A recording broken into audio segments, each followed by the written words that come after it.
गांव की लालची औरत। एक गांव में सावित्री नाम की एक महिला रहती थी। सावित्री दिखने में साधारण थी, लेकिन उसे दूसरों की चीजों पर जल्दी लालच आ जाता था। वह अपने पति रामू के साथ छोटी सी खेती करती थी और उनका गुजारा ठीक ठाक चलता था। लेकिन सावित्री हमेशा अपने पड़ोसियों की संपत्ति और उनकी चीजों को देखकर ईर्ष्या करती थी। एक दिन गांव में एक साधु आया। वह लोगों को आशीर्वाद देता और उनकी समस्याओं का समाधान बताता।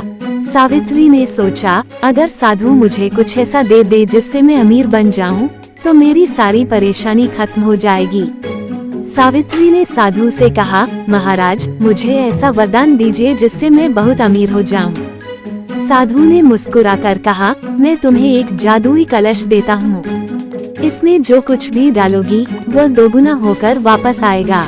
लेकिन याद रखना, लालच बुरी चीज है, सावधानी से इस्तेमाल करना। सावित्री बहुत खुश हुई।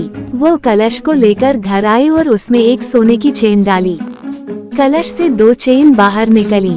ये देखकर उसकी खुशी का ठिकाना नहीं रहा। अब वो हर रोज कलश में चीजें डालती और दोगुना पाती। लेकिन धीरे धीरे उसका लालच बढ़ता गया। वो और ज्यादा चाहने लगी।